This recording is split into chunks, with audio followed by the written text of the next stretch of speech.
Hi, we want to welcome you to another of our Facebook Live events here. I am Roger Woodard. I'm the director of the Online Master's Program in Data Science here at Notre Dame.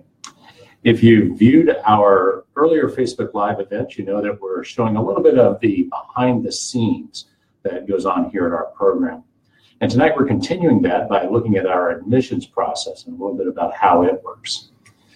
The audience may not be aware that our program is housed in the Department of Applied and Computational Mathematics and Statistics. And I'm here tonight with Dr. Steve Buechler, a faculty member in ACMS. And Steve, could you tell us a little bit about yourself? Sure. I've been here at Notre Dame for about 30 years. I'm the founding department chair of ACMS. Last year, I was leading the admissions process for the program to recruit our first cohort, and I'm serving on the admissions committee this year. Okay, as well. Fantastic. And one of the things tonight, Steve and I are going to have a conversation about the admissions process, and we'd like to include you in that process. So if you have questions, please put your questions into the comments, and as we go along, we'll try to keep track of those and get back to them at the end of the session. And if you know someone that might be interested in this session, if you think that they're applying to the program or that they might be interested in applying to the program, feel free to share this out to them, try and ping them to get them to tune in. But of course, it'll be recorded and it'll be available later as well. So as you probably know, if you've viewed our previous events, the online program in data science is Notre Dame's first fully online degree program. And it takes 5 semesters to go through the program, and in that 5 semesters, we develop what we've been calling the 3-dimensional data scientist. And Steve, you were kind of involved in the development of that phraseology, so maybe you could tell us a little bit about what that is and why we call it a 3D data scientist. Okay, sure. So what are the dimensions of being a good data scientist? Clearly, you have to have very strong quantitative skills. You have to be able to take complex data and get usable information out of it. Yeah. But after you get that information, how do you connect it to business practices? Often the real decision makers in a company are not technically as skilled as you're going to be. And you have to communicate to them what is that impact of your insights on the business. In effect, you have to be able to tell a story with data, and it's having those communication skills that's the second important dimension of being a data scientist. Finally, it isn't just enough to know what you can do. You should also ask, should we do this? And asking these ethical questions as you go through your work life is another very important skill. And we designed the 3-dimensional data scientist not just because it matches our values, but we heard from employers and industry partners that this is what they want to see in the data scientists. Yeah. And that's something that I've been talking to industry folks lately, and they keep reiterating that you need to know the stats, you need to know the math, you also need to know the ethical side of this, and you got to be able to communicate. So I think it's a very well-designed program. And as you might know, we're in the process of recruiting our next round of students. So we have a cohort program. We start a group every fall. And we're looking for that next group of individuals that will train to be 3D data scientists. And like any master's degree here at Notre Dame, students submit their applications as a packet through the graduate school website. And those packets contain several important pieces. There's an application form that you fill out online, but then you also need your transcripts from previous schools that you've been to, so your undergraduate degree, or any other master's degrees you've been involved in, things like that. We also ask for the GRE. That's required by the graduate school, so we do want to see the report from your GRE scores. We ask for a personal statement. This is really trying to get at what makes you want to be in this program and why is it that you're going to succeed in this program. So we really want to know about you in that personal statement. We also want to know about your background. So we ask for a resume or a CV so that we get an idea as to what kind of work history you've had, what you've been doing in your career, so that we have really a good idea as to where you're going. And then we also ask for 2 letters of recommendation. And this is something, the graduate school standard form, I think, asks for 3. But we really just need 2 good ones. And those should speak to who you are as a person, your work ethic, where you're going in your career, things like that. And when that application packet gets together and you have all of those things in that packet, and those get submitted through the graduate school, and they come to a group of individuals, our staff, Steve and I, and the committee all sit down and take a look at those. Now, we do have several rounds of acceptances. The next one, I think, is February 15th is our next deadline for those. And once we get that group of individuals on February 15th, we'll go through, we'll either accept them, reject them, or waitlist them, and those results get sent out by March 5th. So you do get a pretty quick turnaround on those if you get in. Now, the one thing I'll mention, just so that you're aware, we do have multiple deadlines throughout the process, but we are keeping the program small. We want to have about 40 or 45 students in the cohort for fall. If we get a full cohort by February 15th, if we've admitted enough individuals to fill that up, then we're actually going to stop applications for this year, so we wouldn't accept any further from that. So if you are thinking about the program and you are interested, we do strongly suggest you get your application in by February 15th. So Steve, you've been looking at these applications this year and looked at them last year. So when you're looking at an application, what are the things you're looking for in that?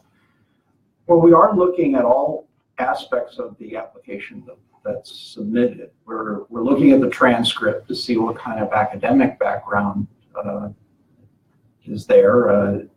Is there the math and the computing background that we know is necessary to succeed in the program? But we're also looking at other skills, communication skills, and in some sense, a sense of maturity about your motivation for joining the program. Do you have a sense of what a data scientist does and what it is like to work with data in a real world setting? I think that's very helpful to having the motivation to go through the whole program, because frankly, it's going to be a lot of work. Yeah, and that's one thing that I also look at when I'm looking at the applications. I want to see that the person has the potential for success. Yeah, I think that in talking with you, I've seen that you do that as well. We really want to make sure that we bring people in that are going to succeed. And one of the things that people ask about, and actually I think we've got a question coming in on the chat that is asking basically the same thing. Can someone get into this program if you don't have a math background? Even so, if you've never taken a stat course, can you get into this program? So what do you think? So having some foundation in mathematics that you would see in calculus and linear algebra is important. Yeah. That's the basic vocabulary of doing statistics and of the concepts that you need in order to succeed in the program. So you don't need to have a stats class that will teach statistics, but you do need to have some background in calculus and matrix algebra. And it's hard to acquire all of that in a couple of weeks. You need to have some ongoing background in those areas.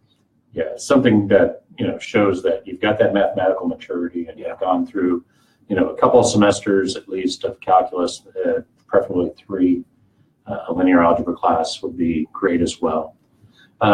People also ask us a lot of times about programming experience. Do they have to have expertise in R or Python? to do that. What do you think about that? I think the specific language that a student learns is not so important as having the practice of learning a language and developing the concepts in what it's like to think algorithmically, what it's like to put down a task in code.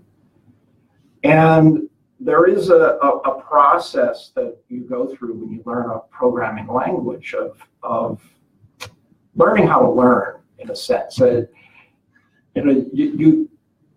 will make mistakes when you're coding. Everyone does. Oh, yeah. You have to know how to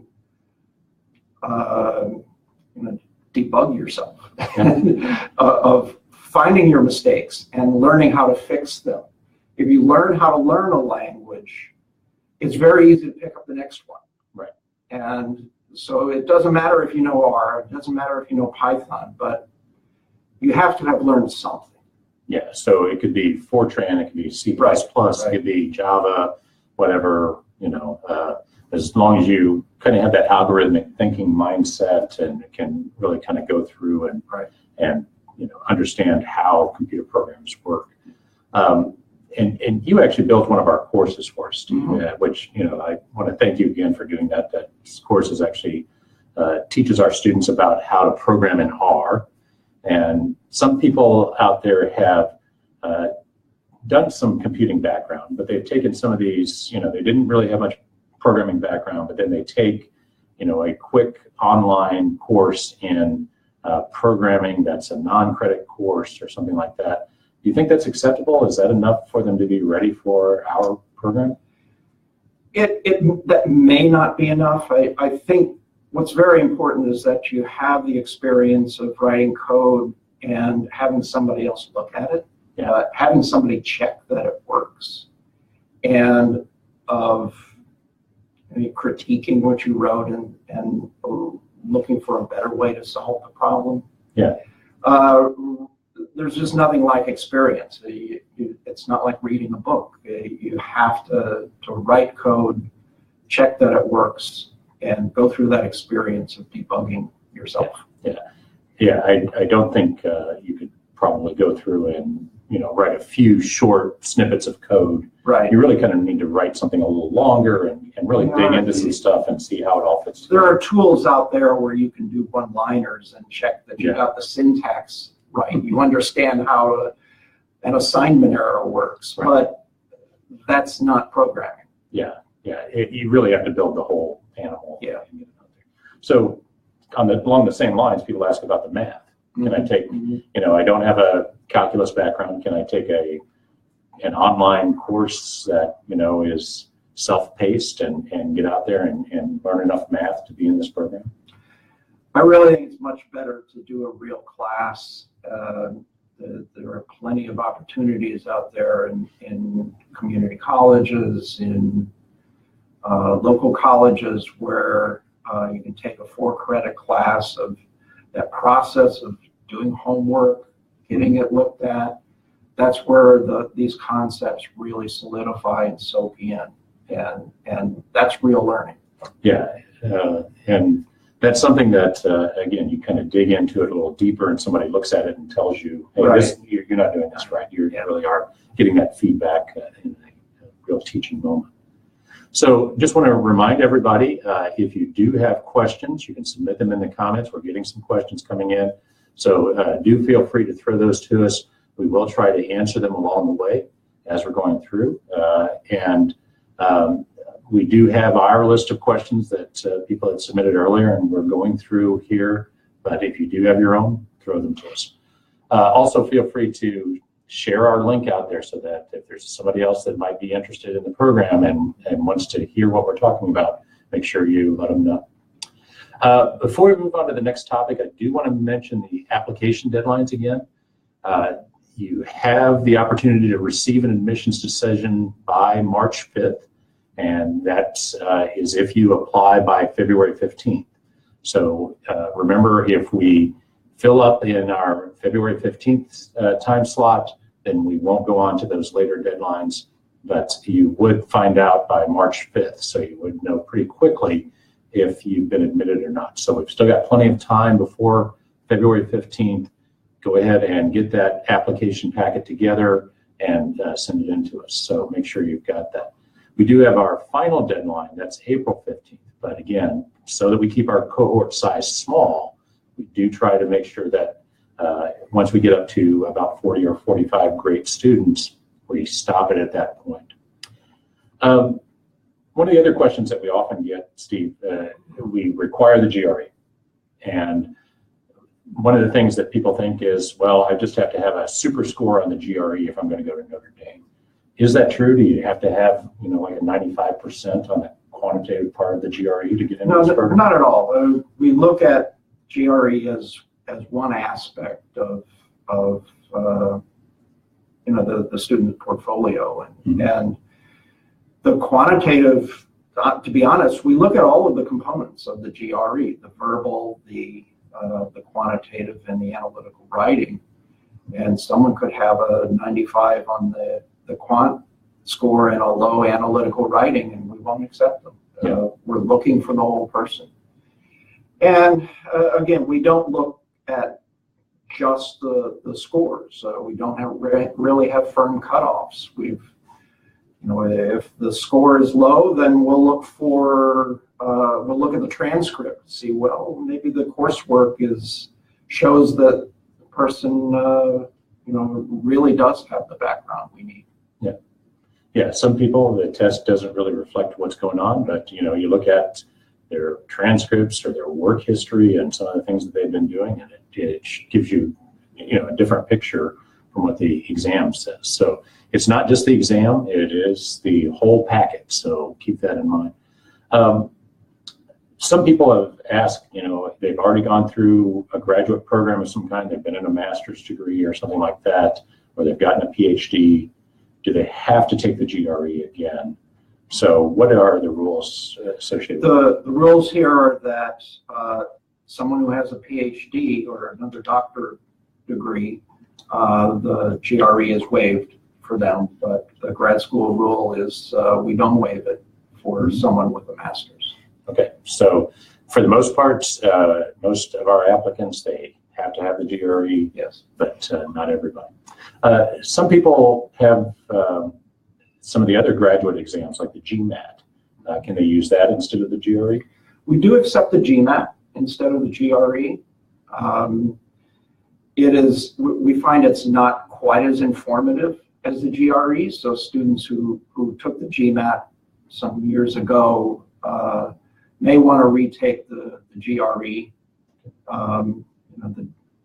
We look at the percentile scores there, and the GMAT quantitative is not as informative to us as the GRE. Right. Yeah, I think we've had conversations when we're looking at some of the individuals that they had, a score on it. If they'd had the score on the GRE at that same level, we probably would have been much more positive about them. But on the GMAT, we were really looking into their transcripts and the other stuff to really make sure that the whole story was there so that we didn't miss out on something. So the GMAT's acceptable, but it really is nicer to get the GRE so that we get a little bit better information, and it's easier to compare students. So let's see, if you do have questions, I just want to remind you, feel free to shoot those in to us. We've got another couple of minutes before the time expires that we'd set aside for this.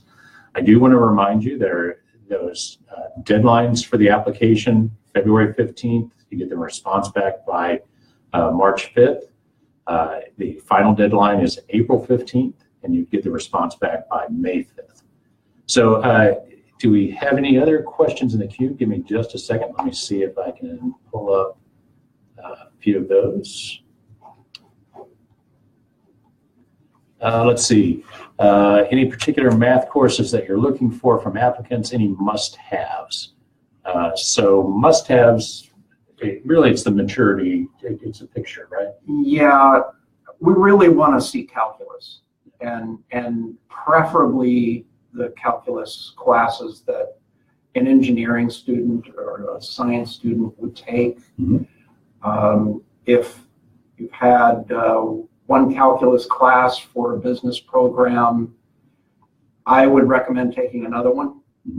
Take a Calc 2 class that's appropriate for engineering students.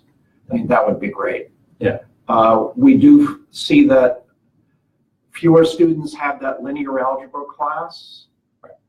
So it's good if you can pick that up, but it's the calculus that I think is really more telling. Right. And and one thing about that, more than once in even this cohort year, we've had people who submitted their application, and when we saw that they didn't have quite the mathematical background that would really suffice, we actually had the conversation with them. We talked about, what are some other courses they could take. We have some people that are really, they're taking a linear algebra course or they're taking a calculus course to help show that they really are well suited for the program. And that's the main thing that we want here. We want people that we know will succeed and will go on to be great data scientists down the line. So we're about out of time, so I just wanted to wrap you up here by reminding you that if you do have questions about the program, if you do have things that you would like to know about, maybe after the session's over tonight, feel free to connect with us on Facebook, LinkedIn, or Twitter. Also, feel free to take a look at our website. We have a lot of information on there. Sign up and download our prospectus. That'll give you a lot of information about the curriculum and all the pieces in that.